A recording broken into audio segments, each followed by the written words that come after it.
The cold burned worse than fire, and Katherine Brennan knew she had maybe 30 seconds before her fingers went numb enough to lose their grip on the reins. Snow whipped sideways across the mountain pass, each gust threatening to knock her mare off the narrow trail that wound between peaks still dusted with October's first serious storm. She had been warned not to take this route alone, told to wait in Silver Bow until the weather cleared.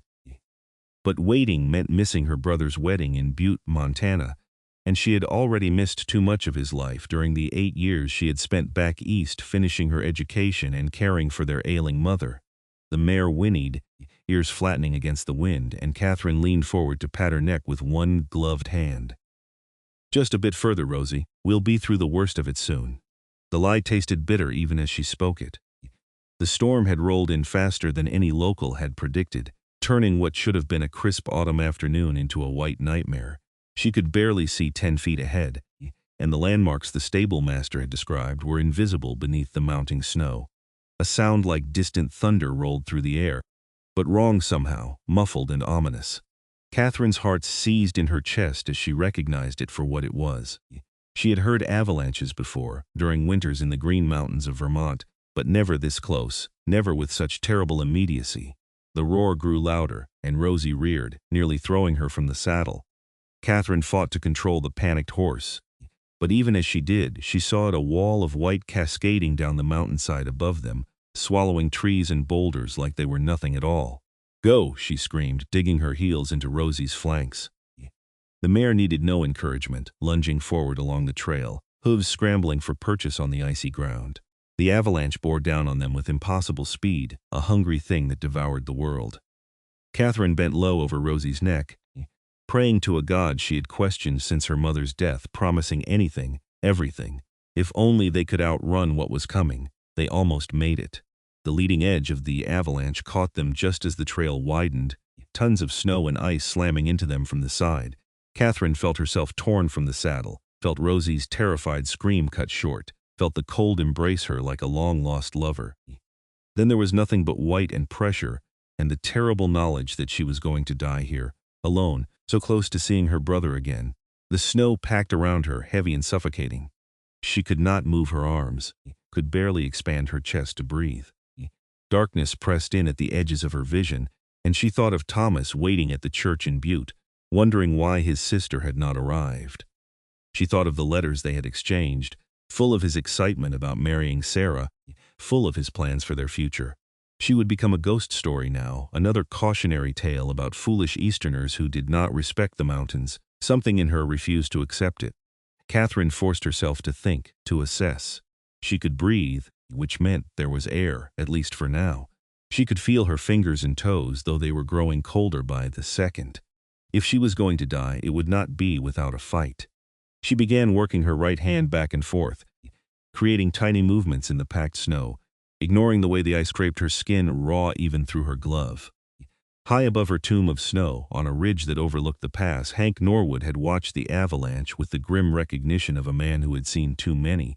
He stood 6 feet 4 inches tall, with shoulders broad enough to block a doorway and arms corded with muscle earned through years of surviving in these mountains. Dark hair fell past his collar, tied back with a leather cord to keep it from his face, and his thick beard could not quite hide the scar that ran from his left cheekbone to his jaw, a gift from a grizzly that had learned too late that Hank was not easy prey. He had been checking his trap lines when the storm rolled in, and he had turned back toward his cabin immediately, knowing better than to test the mountain's patience. Then he had seen the lone rider, watched with growing alarm as the figure pushed forward on a trail that should have been abandoned hours ago. He had opened his mouth to shout a warning, but the distance was too great and the wind too loud.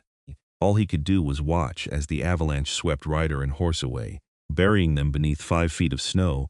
Most men would have turned away. The rider was almost certainly dead, and even if by some miracle they had survived, the chances of finding them in time were slim. The storm was worsening, and staying out in it was asking to join the dead. Hank had survived 12 years in these mountains by knowing when to push and when to retreat, by respecting the line between bravery and stupidity, but he had also survived by trusting his instincts, and something in his gut would not let him turn away. He had marked the approximate location where the rider had disappeared, a spot where the trail widened near a distinctive outcropping of rock. If he moved fast, if luck was with him, there might still be time. Hank began running down the slope, his long legs eating up the distance, his breathing steady despite the altitude and exertion. He had learned to move through snow the way other men move through water, reading the terrain, finding the paths of least resistance. When he reached the avalanche field, he began quartering back and forth across where the trail had been, his eyes scanning for any sign, a patch of disturbed snow, a piece of fabric, anything that might indicate where the rider lay buried. 5 minutes passed. 10. The cold was vicious and Hank knew his own time was limited. Then he saw it, a darker patch in the snow. Just a subtle difference in texture. He dropped to his knees and began to dig, his powerful arms scooping away snow in great handfuls, not caring that his gloves were soaking through, not caring about anything except the possibility that someone was down there, still fighting, still alive. 3 feet down, his hand struck something solid but yielding, leather. He dug faster, uncaring now as his bare hands touched snow. He had torn off his useless wet gloves and thrown them aside. His fingers were going numb, but he could feel the shape of a saddlebag, which meant the rider was close. He shifted his position and dug to the left, and then his hand touched fabric, a coat, and beneath it the unmistakable shape of a human body. Hank pulled with all his strength, dragging the figure up through the snow, clearing away the white that clung to the face. A woman, young, maybe mid-20s, with dark hair matted against pale skin. Her lips were blue, her eyes closed, and for a terrible moment Hank thought he was too late. Then her chest moved, a shallow breath, and his own breath released in a rush of relief. "Got you," he said, his voice rough from disuse and cold. "I got you. You are going to be all right." Katherine heard the voice as if from a great distance, felt hands on her, felt herself being moved. The pressure that had been crushing her chest eased, and she dragged in a desperate breath, then another. Pain shot through her limbs as sensation returned, and she heard herself make a sound that was half sob, half gasp. "That is it, breathe," the voice said. It was a man's voice, deep and steady, with an accent that spoke of mountains and isolation. "Keep breathing. I am going to get you out of here." She felt herself lifted, cradled against something solid and warm. Her eyes fluttered open, and through the haze of snowflakes, she saw a face that seemed carved from the same granite as the mountains around them, all hard angles and weathered lines. With eyes the color of stone shot through with moss. He was looking down at her with an expression of fierce concentration, and she realized he was carrying her, moving with long strides through the storm. "Rosie," she managed to whisper. "My horse. I will come back when the storm clears," he said. "Right now I need to get you warm." Katherine wanted to protest, wanted to insist that he search for Rosie immediately, but her body betrayed her. She was so cold, colder than she had ever been, and the warmth radiating from this stranger was impossible to resist. Her eyes closed again, and she felt herself drifting, the world reduced to the rhythm of his footsteps and the steady beat of his heart beneath her ear. Hank moved as fast as he dared, his cabin a mile away, through increasingly difficult terrain. The woman in his arms weighed almost nothing, or perhaps that was just the adrenaline lending him strength. He could feel her shivering, which was good. It meant her body was still trying to warm itself. When the shivering stopped, that was when you had to worry. His cabin appeared through the white like a memory, squat and solid, built from logs he had cut and shaped himself. Hank kicked the door open and carried Katherine inside, grateful for the coals still glowing in his fireplace. He had banked it before leaving to check his traps, and now he carefully laid Katherine on the floor, in front of the hearth, before turning to build up the fire. Within minutes, flames were crackling, throwing heat into the single room that served as Hank's entire world for months at a time. He turned back to Katherine and began the work of saving her life. Her coat was soaked through, as were her dress and petticoats beneath. Hank hesitated for only a moment before beginning to remove the wet layers. He had seen hypothermia enough times to know that modesty was a luxury that could kill. He worked efficiently, keeping his thoughts clinical, wrapping her in every dry blanket and fur he owned. Once he had stripped away the dangerous wet fabric, her fingers were the biggest concern. They were white and waxy, and 2 of them showed the telltale signs of frostbite. Hank knew better than to warm them too quickly. He wrapped them gently and turned his attention to getting warm water into her. He had a pot of snow melting at the edge of the fire, and when it was lukewarm, he lifted Katherine's head and held the tin cup to her lips. "Drink," he said quietly, "just a little bit at a time." Katherine's eyes opened and she obeyed without question, taking small sips, The water was the most wonderful thing she had ever tasted, and she wanted to gulp it down, but the man holding her would not allow it. "Slow," he insisted. "Your body needs time." When she had finished half the cup, he laid her back down and sat beside her, watching the color slowly return to her cheeks. Katherine looked up at him, really seeing him for the first time now that they were out of the storm. He was enormous, she realized, with the kind of build that came from years of hard physical labor. His face was hard to read behind the beard, but his eyes were gentle despite their intensity. "You saved my life," she said, her voice still weak. "Thank you." Hank nodded once. "Could not leave you out there." "Why not?" The question surprised even Katherine, but she genuinely wanted to know. Most people would have assumed she was dead and saved themselves. He was quiet for a long moment, staring into the fire. "Because I heard my brother say something once, before he died. He said that every choice we make is a chance to be better than we have to be. Could have left you and been safe. Or could try to help and maybe save a life." Seemed like an easy choice when he put it that way. Katherine felt tears prick her eyes, and she was not sure if it was from his words or the overwhelming relief of being alive. "I am sorry about your brother. Was a long time ago." Hank stood and moved to the fire, adding another log. "You should rest, got a lot of warming up still to do." But Katherine found herself unable to stop watching him as he moved around the cabin. There was an economy to his movements, a sureness that spoke of someone completely at home in his environment. She realized that she had not even asked his name, this man who had dug her out of her grave with his bare hands. "I am Katherine Brennan," she said. "Most people call me Kate." He glanced at her over his shoulder. "Hank Norwood." "Thank you, Hank." "I know I said it already, but I need you to understand. I thought I was going to die down there." "I know." He returned to her side, checking her fingers again with a gentleness that seemed at odds with his size. "You got lucky. Another 10 minutes and it would have been too late. How did you find me?" "Saw you from the ridge. Watched the Avalanche hit." He did not elaborate, but Katherine could read the unspoken words. He had known it was almost hopeless, and he had come anyway. The storm raged outside for the rest of that day and into the night. Hank made Katherine drink water every hour, fed her small bits of dried venison and hard bread when her stomach could handle it. He checked her fingers obsessively, watching for signs that the frostbite was worsening, relieved when it seemed to stay stable. They spoke little, but it was a comfortable silence, the quiet of two people with no need to fill the air with meaningless words. As night fell and the cabin grew dark except for the firelight, Katherine found herself studying Hank more openly. He sat in a hand-carved chair near the fire, mending a tear in his coat with surprising skill. His hands were massive, scarred and calloused, but they handled the needle with precision. She wondered what kind of man chose to live alone in the mountains. What had driven him to this isolation? "How long have you lived here?" she asked, breaking the silence. 12 years, give or take. That is a long time to be alone." Hank looked up from his mending, his expression unreadable. "Suits me why." He set down the coat and needle, his hands falling still. "You ask a lot of questions for someone who nearly died today. Maybe that is why I am asking them." Katherine pushed herself up on her elbows, the furs falling away from her shoulders. She was still wearing only her chemise beneath the blankets, but she was too curious to be embarrassed.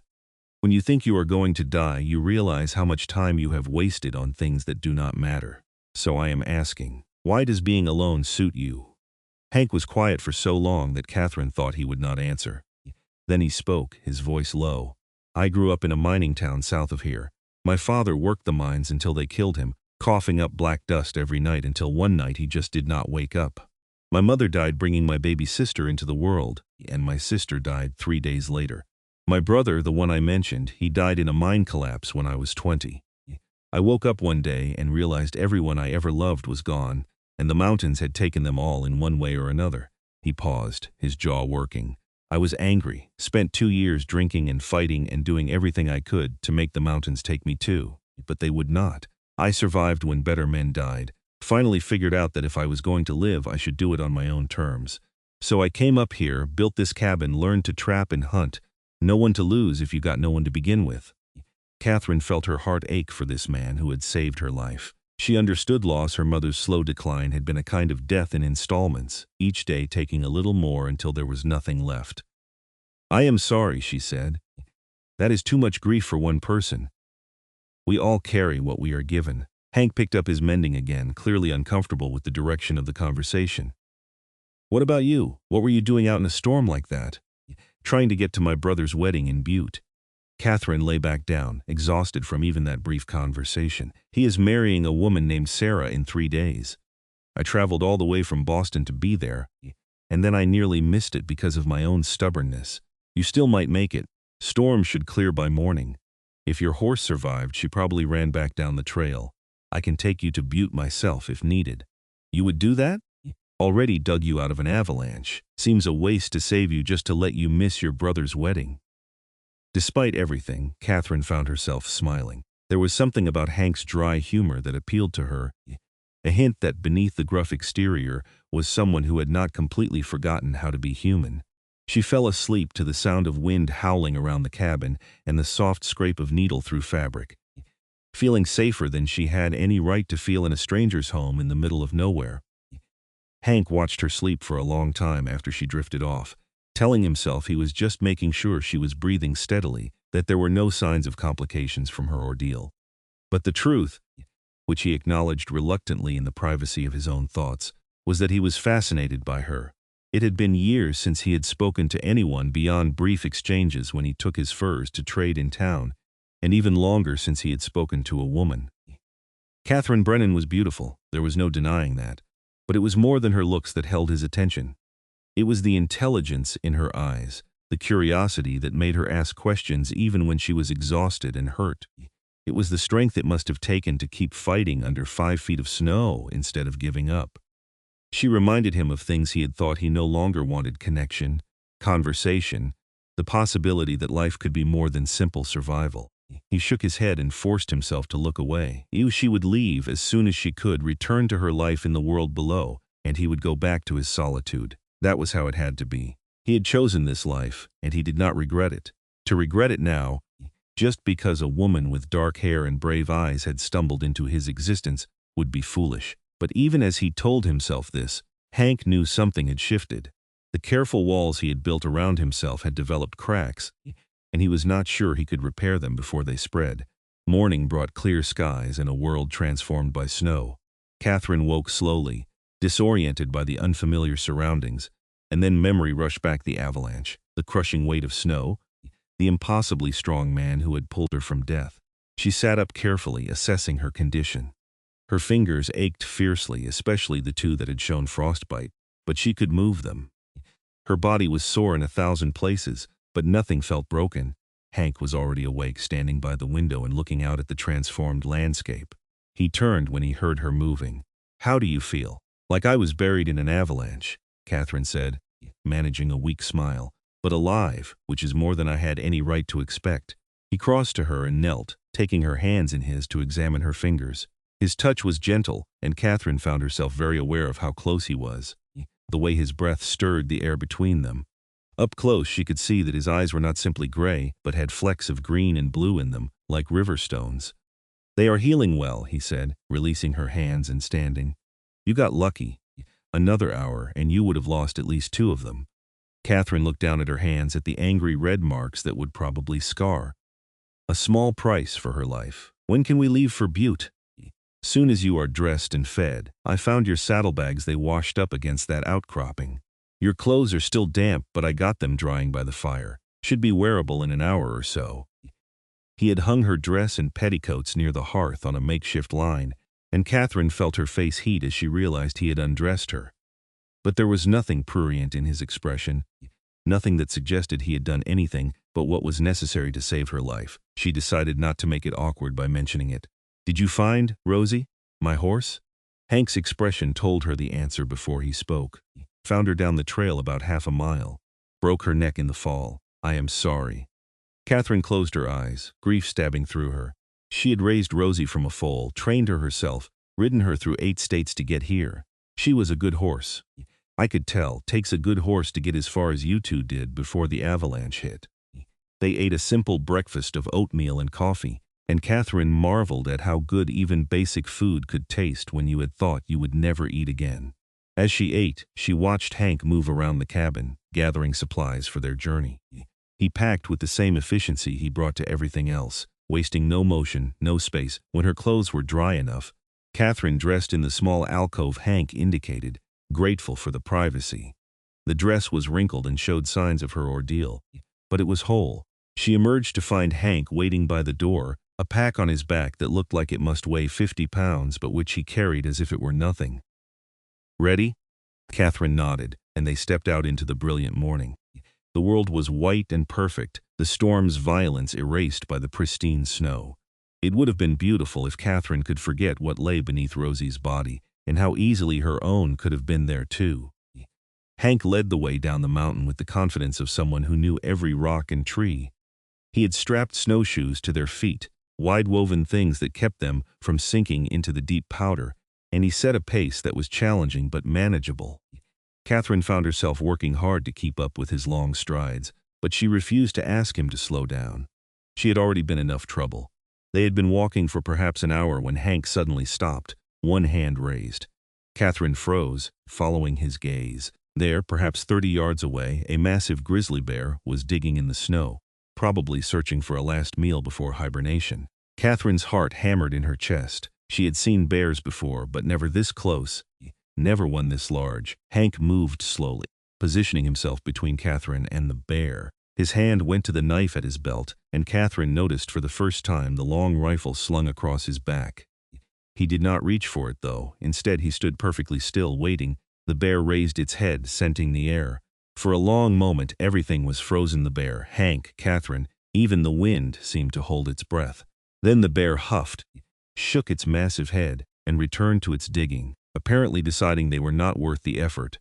Hank waited another full minute before carefully leading Katherine in a wide detour around the animal.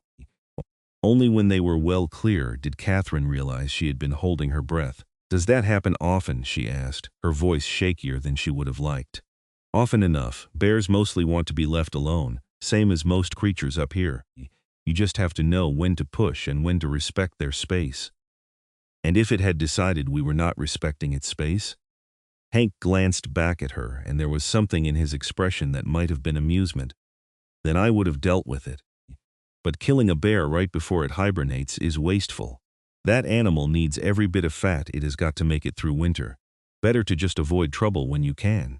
Katherine found herself impressed by his philosophy. She had known plenty of men who would have shot the bear just to prove they could, just to have a trophy. Hank's approach suggested a deeper understanding of the mountains and their inhabitants, a recognition that everything had its place and purpose. They walked for hours, stopping only briefly for water and dried meat. Hank maintained the same steady pace, never seeming to tire, while Katherine pushed herself to keep up, despite her aching muscles and the occasional wave of dizziness that reminded her how close she had come to death. She was grateful when the terrain began to slope downward more steeply, a sign they were descending toward lower elevations. As they walked, Katherine found herself asking questions, and Hank, perhaps infected by her curiosity or simply unaccustomed to silence that had a companion in it, began to answer in more than monosyllables.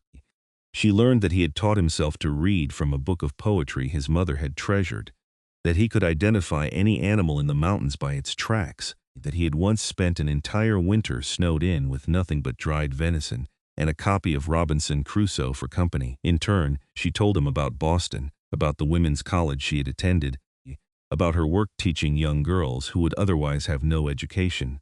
She told him about her mother's illness, the long nights sitting up with her, the relief and guilt that had washed over her when death finally came. She told him about Thomas, her younger brother by 3 years, and how proud she was that he had built a good life for himself in Montana. He started as a clerk in a mining office, she explained, as they navigated a particularly tricky stretch of trail. But he was smart about it, saved his money, invested in the right places. Now he owns a stake in 3 different mines and a general store in Butte. He is only 25 and already more successful than our father ever was. "He will be glad you made it," Hank said, "after everything you went through to get here." "I hope so. We have not seen each other in 8 years. What if we have nothing in common anymore? What if I am just a stranger to him now?" Hank was quiet for a moment, considering. Blood is blood.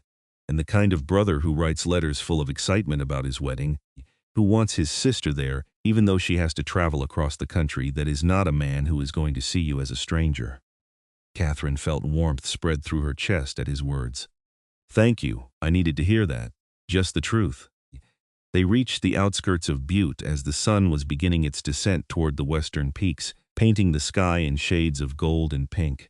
The town sprawled before them, a chaotic collection of buildings that had clearly grown too fast, mining operations scarring the hills around it. Katherine had seen photographs, but they had not prepared her for the reality, the noise, the smell of industry, the sheer press of humanity after the silence of the mountains. Hank stopped at the edge of town, suddenly seeming uncertain. Katherine turned to look at him, this man who had saved her life, and felt an unexpected reluctance to say goodbye. "Will you at least let me buy you dinner?" she asked. "It is the least I can do." Hank shook his head. "You do not owe me anything." "Maybe not, but I would like to, please."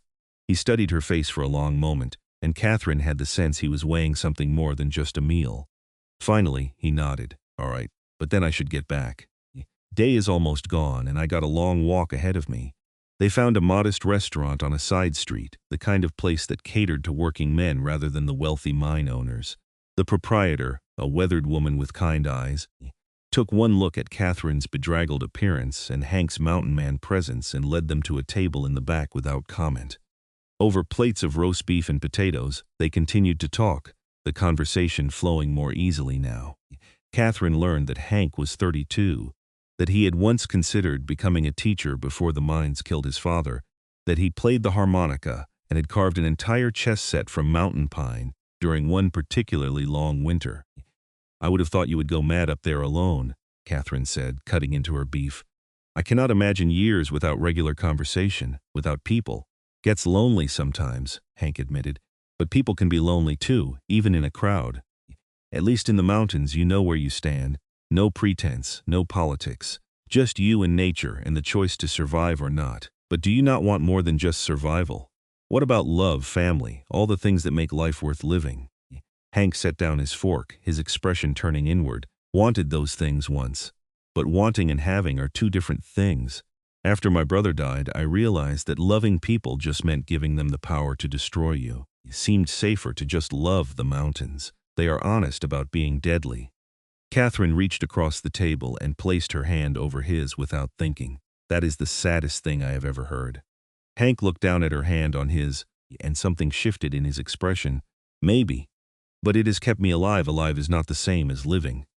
They sat like that for a moment, her hand on his, the restaurant bustling around them. Then Hank gently pulled away and returned to his meal, the walls coming back up. Katherine let him retreat, understanding that she had pushed as far as she could for now. After dinner, Katherine asked directions to the address Thomas had given her in his letters, a boarding house run by his fiancée's mother. Hank walked with her through the darkening streets, his presence keeping away the rough characters that lingered in doorways and alleys. Butte was a mining town, and it had the barely controlled chaos that came with such places, fortunes made and lost overnight, men and far from home and family, the constant awareness that danger lurked in the mines beneath their feet. They found the boarding house, a neat 2-story building with flower boxes in the windows despite the late season. Katherine stood on the porch, acutely aware that this was goodbye. Hank would return to his mountain and she would rejoin civilization, and their paths would likely never cross again. The thought created an unexpected ache in her chest. "Thank you," she said, knowing the words were inadequate. "For everything. You gave me my life back." "You would have done the same," Hank said, though they both knew that was not true. "Most people would not have even tried." "Will I see you again?" Hank looked away, out toward the mountains visible in the distance. "Probably best not to count on it. I am not really a town person." "But you could be," Katherine said, and then stopped herself. She had no right to ask him to change, to be something other than what he was. "Never mind, that is not fair of me."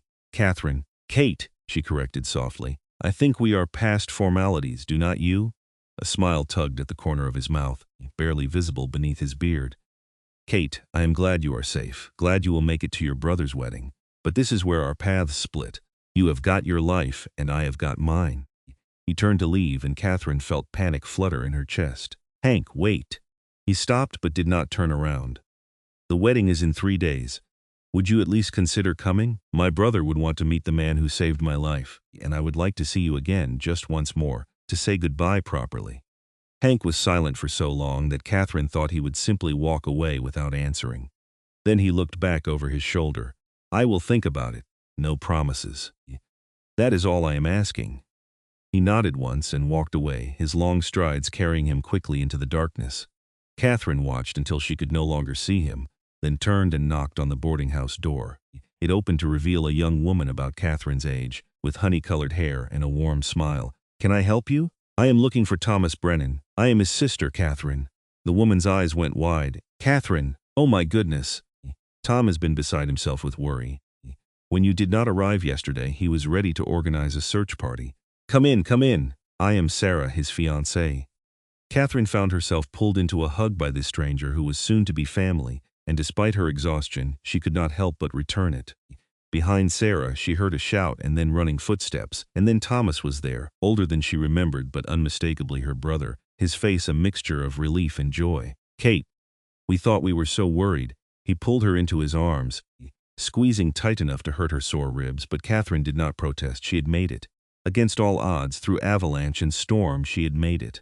"I am here," she said into his shoulder. "I am here and I am fine, and I would not have missed this for the world." The next 2 days passed in a blur of activity. Katherine told her story a dozen times to Thomas, to Sarah's mother Elizabeth who ran the boarding house, to various friends and neighbors who stopped by to meet the sister who had traveled so far. Each time she told it, she found herself focusing more on Hank, on his strength and determination, on the gentleness that hid behind his gruff exterior. Thomas, who had always been able to read her better than anyone, noticed. On the evening before his wedding, as they sat in the boarding house parlor while Sarah and her mother fussed over last-minute preparations upstairs, he brought it up. "This mountain man who saved you, Hank, you talked about him differently." Katherine felt her cheeks warm. "I do not know what you mean." "Yes, you do." Thomas leaned forward, his expression serious. "Kate, I have not seen you in 8 years, but I still know you. You are interested in him. That is ridiculous. I barely know him. You spent 2 days in close quarters with him. You know him better than you think." Thomas paused, choosing his words carefully. "I am not saying there is anything wrong with it. From what you have told me, he sounds like a good man, but he also sounds like someone who has chosen a very specific kind of life, one that probably does not have room for other people. I know that." Katherine twisted her hands in her lap. "I invited him to your wedding, and he said he would think about it, but I do not expect him to come. He is probably already back in his cabin, forgetting I ever existed. Do you want my advice? Do I have a choice?" Thomas smiled. "Not really. Here it is. If he comes to the wedding tomorrow, that means something. It means he is willing to at least try to be part of the world again. And if he does not come, then you have your answer, and you can focus on your own life without wondering." Katherine knew her brother was right, but the thought of Hank not showing up created a hollow feeling in her stomach that she did not want to examine too closely. She changed the subject, asking Thomas about the mines and his business interests, and they talked until Sarah called down that it was late and Thomas should leave so she could get her beauty rest for the wedding. That night, Katherine lay in the comfortable bed Sarah's mother had provided and stared at the ceiling, thinking about a cabin high in the mountains where a man sat alone, perhaps thinking of her, perhaps not. She thought about his hands so strong and scarred, and how gentle they had been when checking her frostbitten fingers. She thought about the sadness in his eyes when he talked about his family, about the way he had positioned himself between her and the grizzly bear without hesitation. She had known him for only 2 days, but in that time he had shown her a kind of strength and integrity that she had rarely encountered. The men she had met in Boston, the ones who had courted her at various social functions, had all seemed diminished by comparison, too soft, too concerned with appearances, too comfortable with lives built on inherited wealth rather than personal effort. Hank had built everything himself. He had looked at a life that had taken everything from him and chosen to survive anyway, on his own terms. There was something profoundly admirable about that, even if it came at the cost of isolation. Katherine finally fell asleep as dawn was beginning to lighten the sky, and when she woke a few hours later, it was to Sarah shaking her shoulder gently. "Kate, we need to get ready. The wedding is at 2 o'clock, and Mother says we need at least 3 hours to make you presentable after your mountain adventure."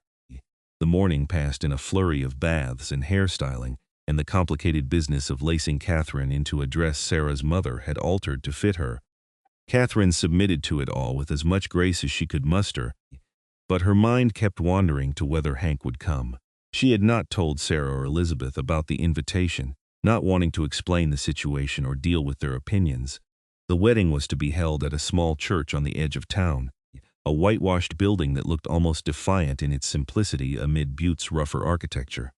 As Katherine and the others arrived, she could not help but scan the gathering crowd for a tall, broad-shouldered figure with long, dark hair. She did not see him. The ceremony was lovely, Thomas and Sarah exchanging vows with obvious love and sincerity. Katherine stood beside her brother as a witness, the female equivalent of a best man, and tried to focus on the moment rather than the disappointment settling in her chest. Hank was not coming. He had made his choice, and she needed to respect it, even if it hurt more than she had expected. The ceremony concluded, and the guests began to move toward the church hall where the reception would be held. Katherine was about to follow when she heard a voice behind her. "Sorry, I am late." She turned, and there was Hank, looking profoundly uncomfortable in clean clothes, with his hair properly tied back and his beard trimmed. He was still wearing his mountain boots, and he looked like he wanted nothing more than to bolt back to the wilderness. But he had come. Katherine felt her face break into a smile she could not have suppressed if she tried. "You came, said I would think about it. Thought about it. Decided you were right, I should say goodbye properly." Something in the way he said it suggested there was more to it than that, but Katherine did not push. It was enough that he was here, that he had made the effort despite his discomfort. She took his arm, feeling the hard muscle beneath the fabric, and led him toward the reception. The party was loud and cheerful, miners and merchants mixing with the few more refined families who had made their fortunes in Butte. Hank stood out immediately, and Katherine saw people staring, whispering. She ignored them, getting Hank a plate of food and a glass of punch, leading him to a quieter corner where they could talk. "This was a mistake," Hank said quietly, his eyes scanning the crowd with obvious unease. "I do not belong here. You belong anywhere you choose to be," Katherine countered. "And I am glad you chose to be here, even if it is uncomfortable." Before Hank could respond, Thomas appeared with Sarah on his arm. "You must be Hank," Thomas said, extending his hand. "I wanted to thank you personally for saving my sister's life. I owe you a debt I can never repay." Hank shook his hand, and Katherine noticed that Thomas did not flinch at the strength of Hank's grip. "No debt. Anyone would have done the same." "That is not true. And we both know it," Sarah said warmly. "Kate told us how you dug through 5 feet of snow with your bare hands. That is not something just anyone would do." Hank shifted uncomfortably, clearly unused to praise. "Just did what needed doing." They talked for a few more minutes, Thomas and Sarah clearly taking Hank's measure, and Katherine was relieved to see, approving of what they found. When they moved away to greet other guests, Katherine and Hank were left alone again. "Your brother seems like a good man," Hank observed. "He is, and he likes you, I can tell. Does it matter if he does?" The question hung between them, heavy with implications. Katherine took a breath, deciding to be brave. "It matters to me. Because I am not ready to say goodbye yet. I thought I was, but seeing you here, I realize I want more time." Hank turned to look at her fully, and the intensity in his eyes made her breath catch. "Kate, I live in a cabin with no neighbors for 20 miles in any direction. I spend months at a time without seeing another human being. That is not a life for someone like you." "Someone like me?" "Educated, refined, used to civilization and all its comforts." He gestured around the hall. "This is your world, not mine. What if I do not want it to be?" The words surprised Katherine even as she said them, but she realized they were true. What if I am tired of being refined and civilized? What if what happened on that mountain showed me that there are more important things than comfort? You are not thinking clearly. You almost died. That kind of experience changes how you see things, but it does not last. Give it a month, and you will realize you were just grateful to be alive. Katherine felt anger flash through her. "Do not tell me what I am feeling. Yes, I am grateful to be alive, but that is not what this is. I have spent the last 8 years taking care of my mother, teaching other people's children, being proper and appropriate and everything a woman in my position should be. I am 26 years old, and I have never done a single thing just because I wanted to. Until now, and what is it you want?" Hank's voice was low, dangerous in a way that made Katherine's heart race. "I want to know you better. I want to understand what makes a man choose mountains over people. I want—" She stopped, unsure how to put the rest into words. Hank reached out slowly, giving her time to pull away, and tucked a loose strand of hair behind her ear. His fingers lingered against her cheek, rough and warm. "You want something I do not know if I can give. I have been alone for so long, Kate. I do not know if I remember how to be any other way." Then let me remind you, Katherine said softly, her hand coming up to cover his where it still touched her face. Stay in town for a few days. Let me show you that the world down here is not all bad. And then what? I go back to my mountain, and you go back to Boston. And we pretend this never happened? I do not know, Katherine admitted, but I would rather try and fail than spend the rest of my life wondering what might have been. Hank was quiet for a long moment, his eyes searching her face. Finally, he nodded slowly. 3 days, I will stay for 3 days and we will see, but after that I need to get back before the snow gets worse. And if at the end of those 3 days you have come to your senses, we walk away clean. Agreed? Agreed. They sealed the bargain, not with words, but with a look that promised more than either was quite ready to acknowledge. Around them, the wedding celebration continued, but Katherine felt like she and Hank existed in their own private world, one where the rules were not yet written and anything was possible. The 3 days that followed were unlike anything Katherine had experienced. Hank took a room at a modest boarding house on the other side of town from where Katherine was staying. Propriety demanded at least that much distance, but they spent every daylight hour together.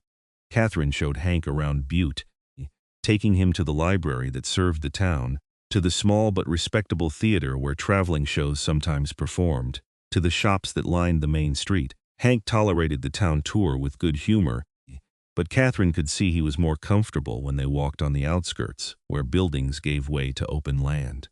On the second day, he surprised her by suggesting they take a picnic into the foothills, away from the noise and crowds. They rode horses rented from a stable, Katherine still mourning Rosie but grateful to be in a saddle again, and climbed to a meadow that overlooked the town. Hank spread a blanket he had brought, and they sat eating bread and cheese while the autumn sun warmed their faces.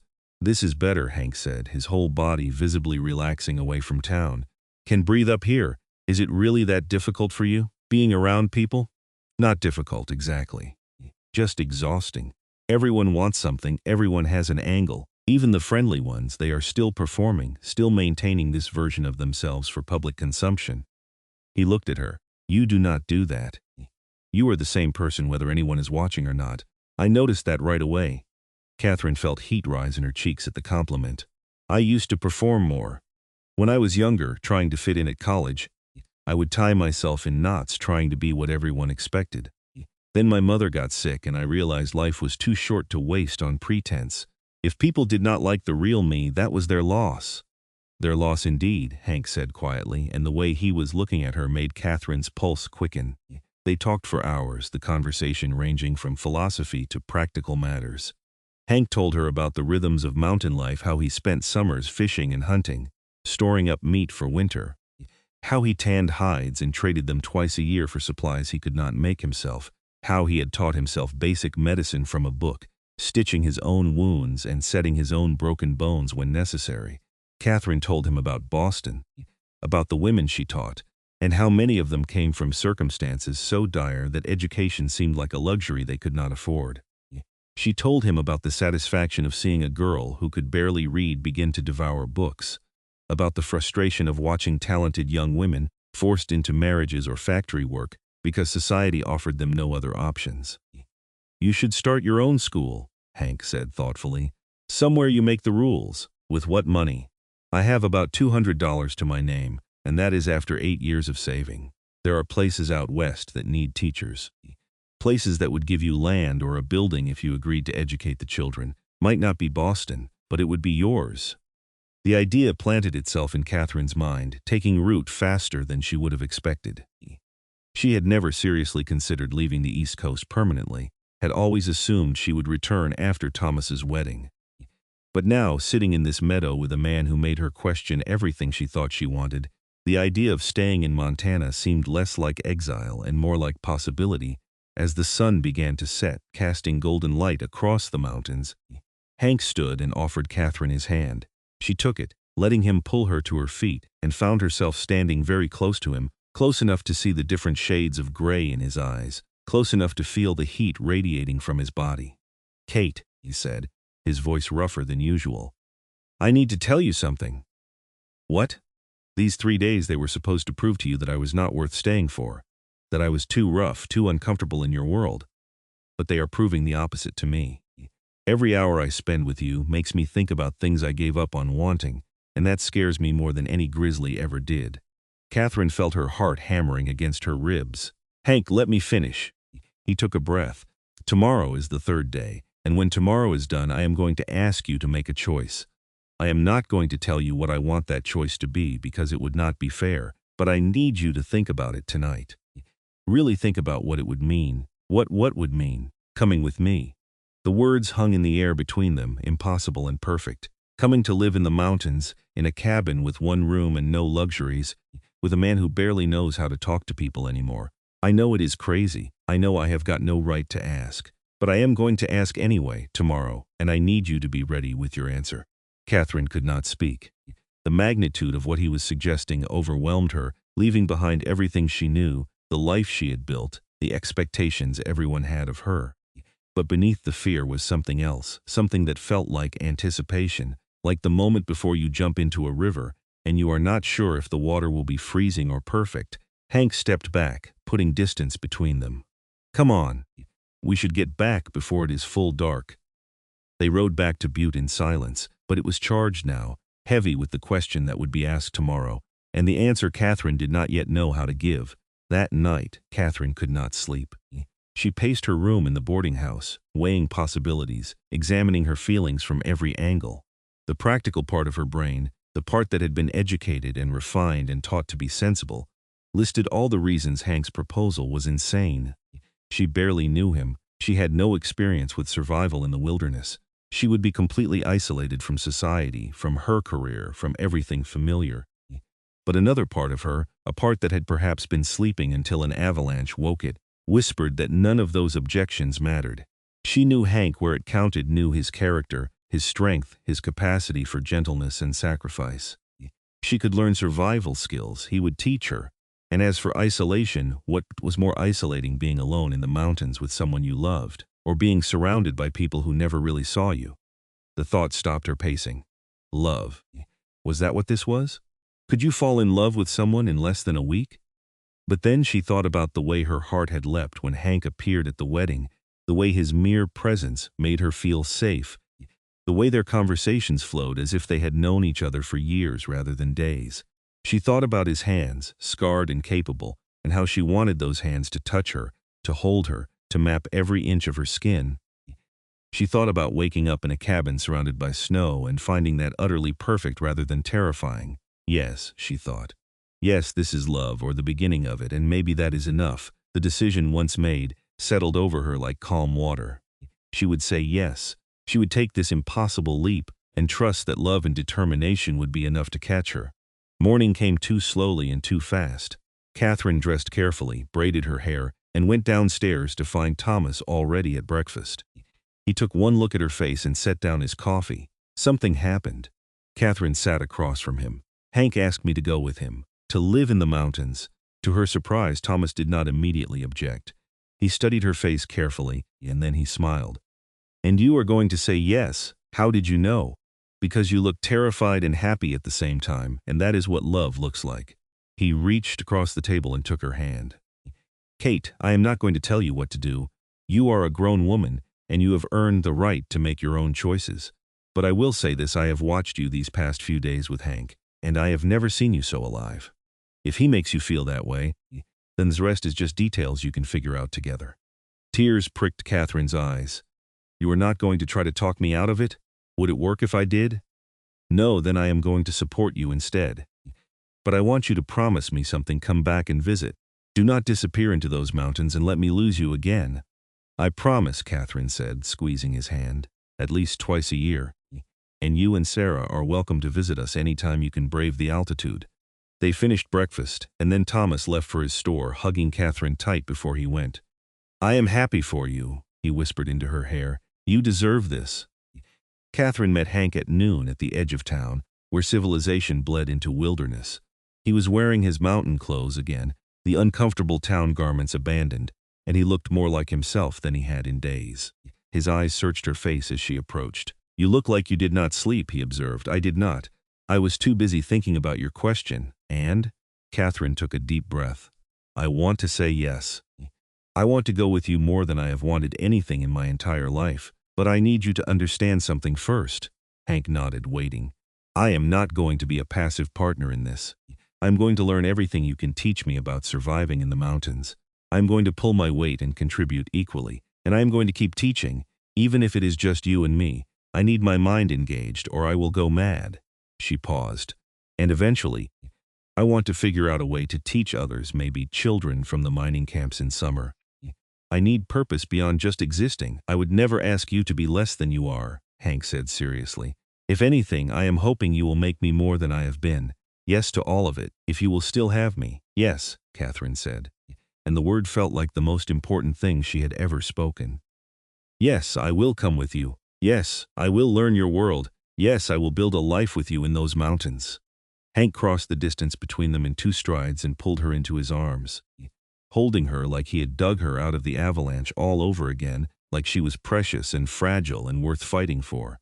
Katherine wrapped her arms around his neck, feeling the solid strength of him, breathing in the scent of pine and wood smoke that clung to his skin.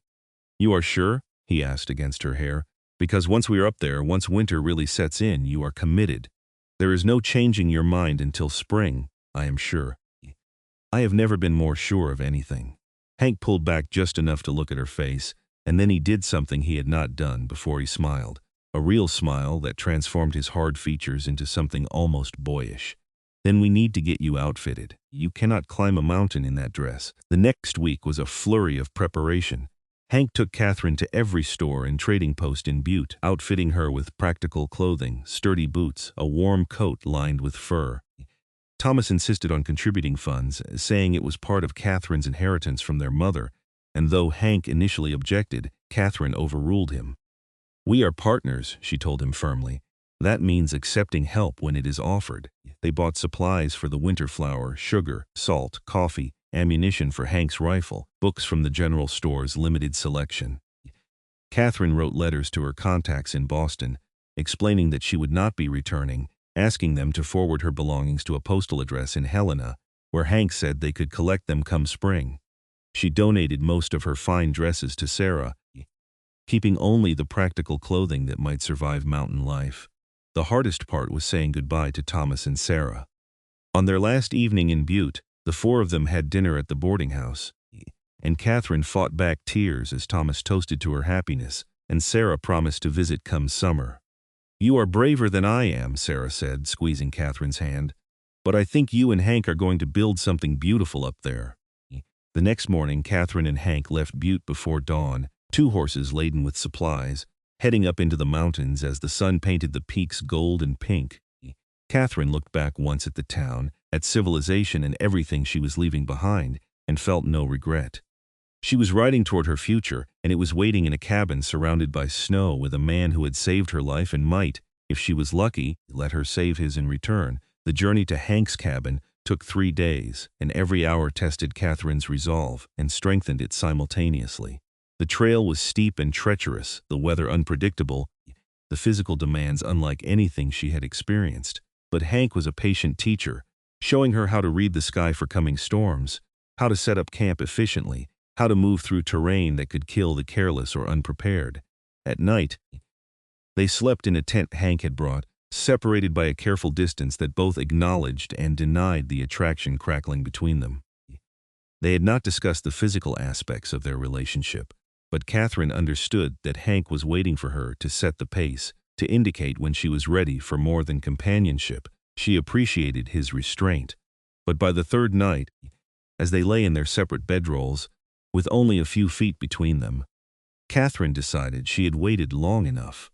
They were not married, and perhaps they never would be in the legal sense. There was no preacher in the mountains to make it official. But she loved him and he loved her, and that was enough. "Hank," she said into the darkness, "are you awake?" "Yes, I do not want to sleep over here anymore." She heard him shift, heard the question in his silence.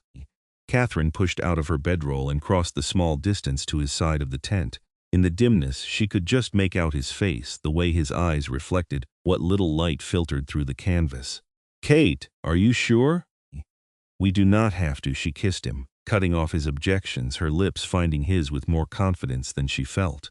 For a moment, Hank was still, and then he responded with a hunger that stole her breath. His arms came around her, pulling her down into his bedroll, and Katherine went willingly. wanting to be as close to him as possible. They made love slowly, carefully, Hank treating her like she might break, despite the strength she had shown on the trail. Katherine appreciated his gentleness at first, but eventually, she pulled back and looked at him seriously. "I am not fragile," she said. "You do not have to be afraid of hurting me. I would never hurt you, I know, but I also do not want you to treat me like I am made of glass. I survived an avalanche." "I think I can survive you," Hank laughed, a sound Katherine was learning to treasure, and then he kissed her again, deeper this time, with less restraint. What followed was everything Katherine had hoped for, and nothing like the clinical discussions she had endured in her women's anatomy classes at college. This was passion and connection, and two bodies learning each other's rhythms, and when it was over, she lay in Hank's arms feeling more complete than she ever had. "I love you," she said into the darkness, the words coming easily. "I know it is fast, but I love you." "I love you too," Hank replied, his voice rough with emotion.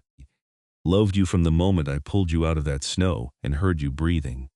Just took me a while to admit it." They slept tangled together, and when Katherine woke in the morning, it was to the sight of Hank watching her with an expression so tender it made her heart ache. "Good morning," he said softly. "Good morning." Katherine stretched, feeling pleasantly sore in new places. "How much further to your cabin?" "Our cabin," Hank corrected, "and about 4 hours if we push hard." "Think you can manage it?" "I can manage anything," Katherine said with confidence she was learning to genuinely feel. They reached the cabin that afternoon, and Katherine got her first real look at what would be her home for the foreseeable future. It was smaller than she had imagined, a single room perhaps 15 feet square, with a stone fireplace taking up most of one wall and a wooden platform built into the corner that served as a bed. But it was solidly built, with thick log walls and a roof that Hank assured her would shed snow without collapsing. There was a small stable attached where the horses could shelter, a creek nearby for water, and a view that took Katherine's breath away, mountains stretching in every direction, their peaks already white with snow that would not melt until spring. "It is perfect," Katherine said, and meant it. This was raw and real and honest in a way nothing in her previous life had been. Over the following weeks they settled into a routine. Katherine learned to split firewood, to skin and butcher game Hank brought back from his hunts, to make soap and candles and bread from their dwindling supplies. Her hands, which had been soft despite the frostbite, developed calluses. Her body grew stronger, more efficient, adapting to the constant physical demands. Hank taught her to track animals, to read the forest signs, to move silently through snow. He taught her to shoot his rifle, patiently correcting her stance until she could reliably hit targets from 50 yards. He taught her which plants were safe to eat and which would kill her, how to predict weather from the behavior of birds and clouds, how to respect the mountain's moods. In turn, Katherine taught Hank to read better, working through the books they had brought until he could move through complex texts with ease. She taught him about poetry and philosophy, subjects he had never encountered but which fascinated him. She taught him that vulnerability was not the same as weakness, that letting someone in did not mean losing yourself. They talked for hours every evening, sharing stories from their pasts, dreams for their future. Hank spoke of his family with less pain now, remembering the good times along with the tragic endings. Katherine spoke of her mother, of the guilt she had carried for feeling relieved when death finally came, and Hank helped her understand that loving someone sometimes meant being grateful when their suffering ended. Winter descended in earnest in mid-November, and for weeks at a time, they were completely cut off from the outside world. Snow piled high around the cabin, and Katherine learned to appreciate the small universe they inhabited, the warmth of the fire, the comfort of their bed, the satisfaction of a well-cooked meal, the pleasure of Hank's body against hers in the long dark nights. It was not always easy. There were days when Katherine missed conversation beyond just the two of them, missed books beyond what they had brought, missed the convenience of simply buying what she needed rather than making everything from scratch. There were days when the cold seemed to seep into her bones and would not leave, when the darkness pressed in and made her doubt her choices. But there were more days when she woke to find Hank watching her with love in his eyes. When she successfully completed a task that would have seemed impossible months before, when she stepped outside into air so clear and sharp it hurt to breathe, and looked at mountains unmarred by human presence and felt a sense of peace so profound it brought tears to her eyes.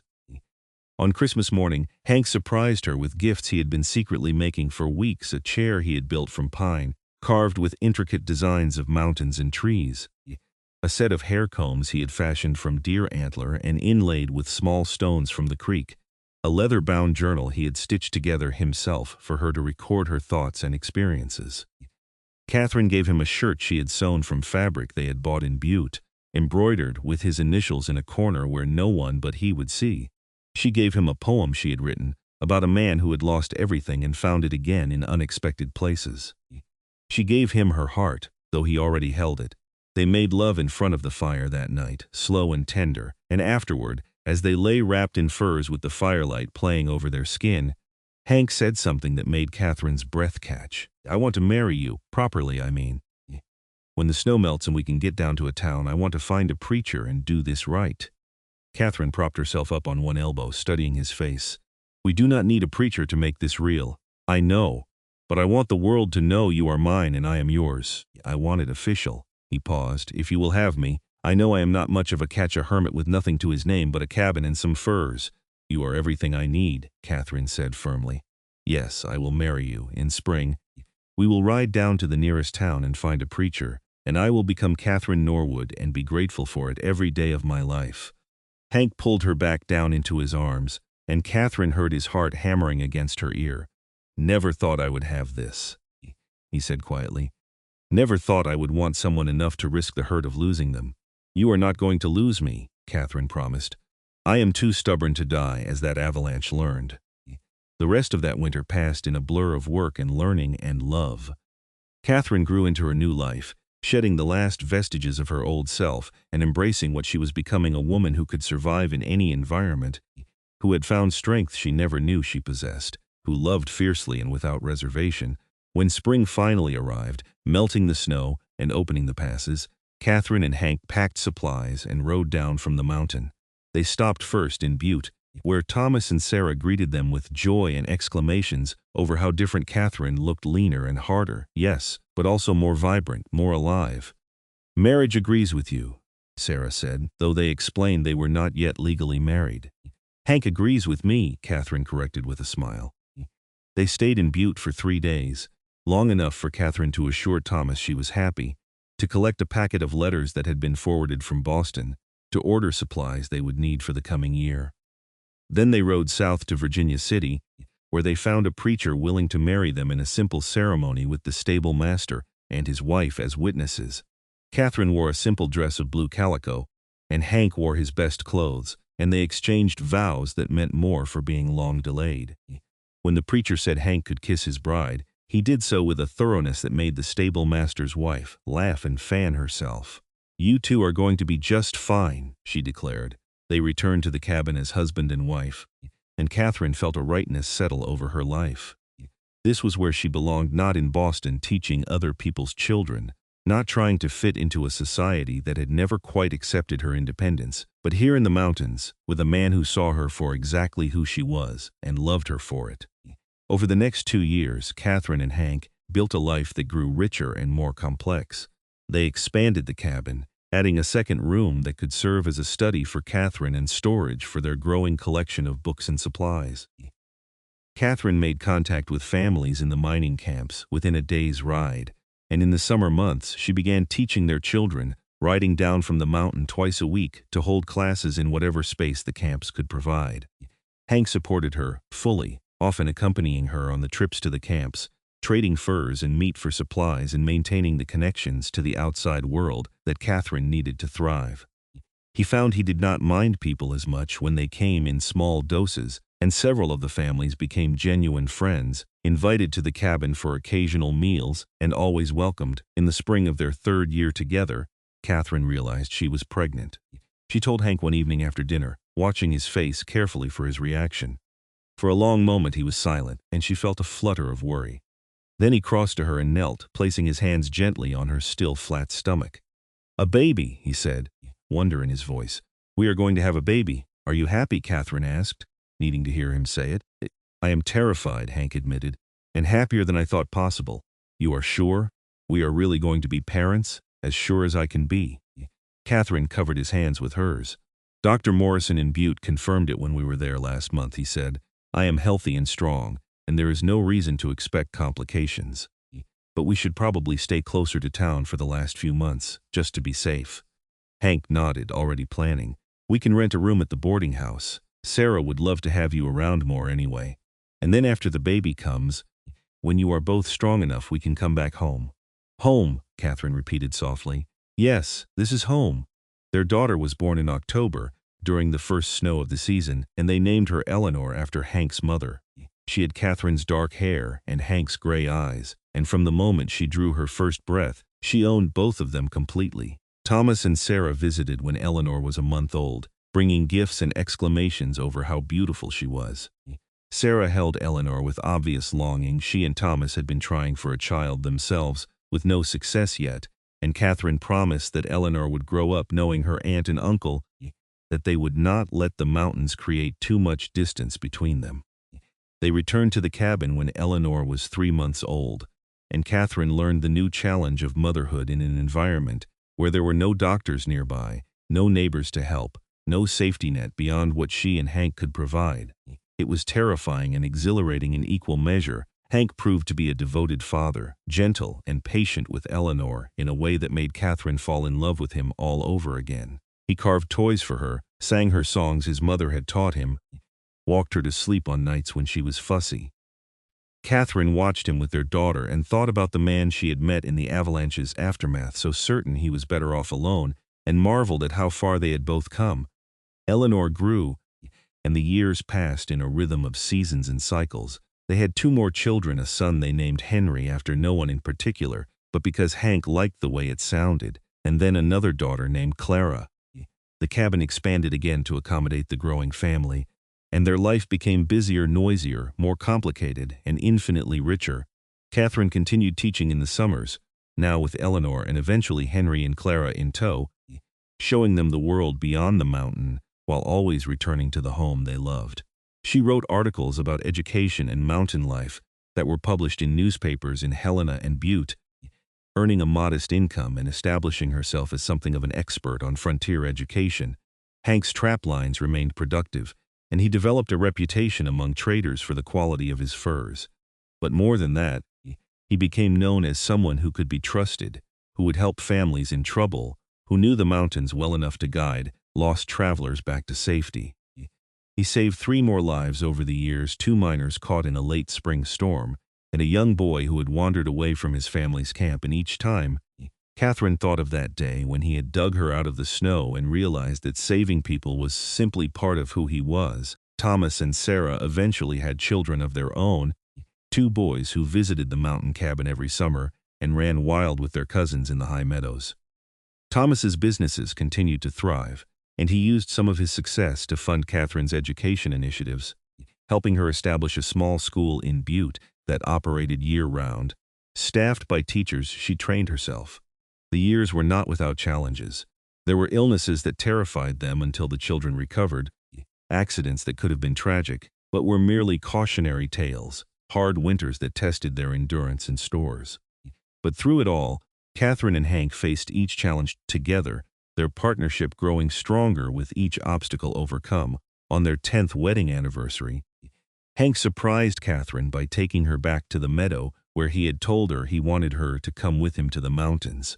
It was summer, and the children were staying with Thomas and Sarah in Butte for a week, giving Katherine and Hank a rare moment of privacy. They spread a blanket on the same spot and lay looking up at the sky, fingers interlaced, the silence between them comfortable and complete. "Do you ever regret it?" Hank asked suddenly. "Giving up the life you had?" Katherine turned to look at him, surprised by the question. "Not once.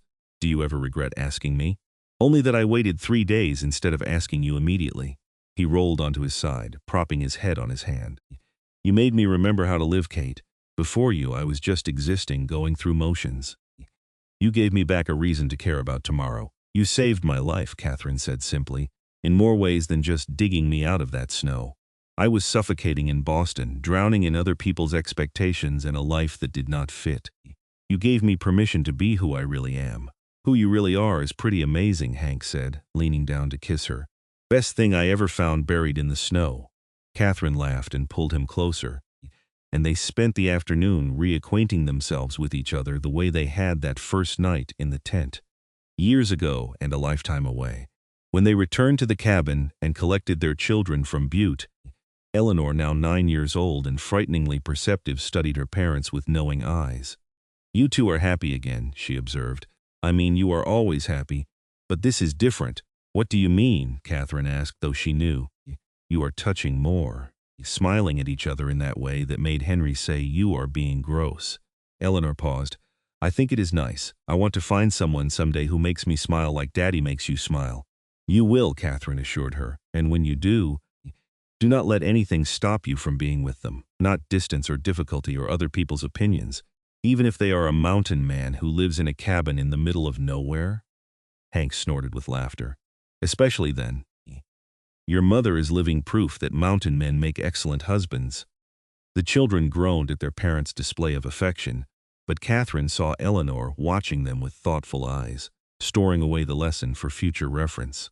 Years continued to pass, and the children grew into young adults with their own dreams and ambitions. Eleanor, to no one's surprise, announced she wanted to be a teacher like her mother, and Katherine helped her prepare for the entrance exams at the women's college in Boston that Katherine herself had attended.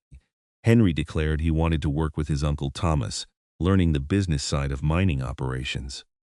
Clara, the youngest and wildest of them, said she wanted to explore the world beyond Montana, but would always come home to the mountains eventually. Katherine and Hank supported all of their children's ambitions, even when it meant letting them go, trusting that they had given them strong enough roots to always find their way back. On a cool October afternoon, exactly 25 years after Katherine had nearly died in an avalanche, she and Hank sat on the porch of their cabin, expanded now to several rooms and comfortable beyond anything Katherine could have imagined that first winter, and watched the sun set over the mountains. 25 years, Katherine said, marveling. "A quarter century since you pulled me out of that snow. Best day's work I ever did," Hank said, his hand finding hers automatically. He was 57 now, his hair more gray than dark, his beard shot through with silver. But his eyes were still sharp, his strength still evident in the corded muscles of his arms, and Katherine loved him more at 57 than she had at 32. "Do you think we will have another 25? Katherine asked. "At least. I plan on being a very old man, annoying you for decades to come. I will hold you to that." Katherine leaned her head on his shoulder, breathing in the scent of him still pine and wood smoke after all these years. "I love this life we built. I love you," Hank said simply.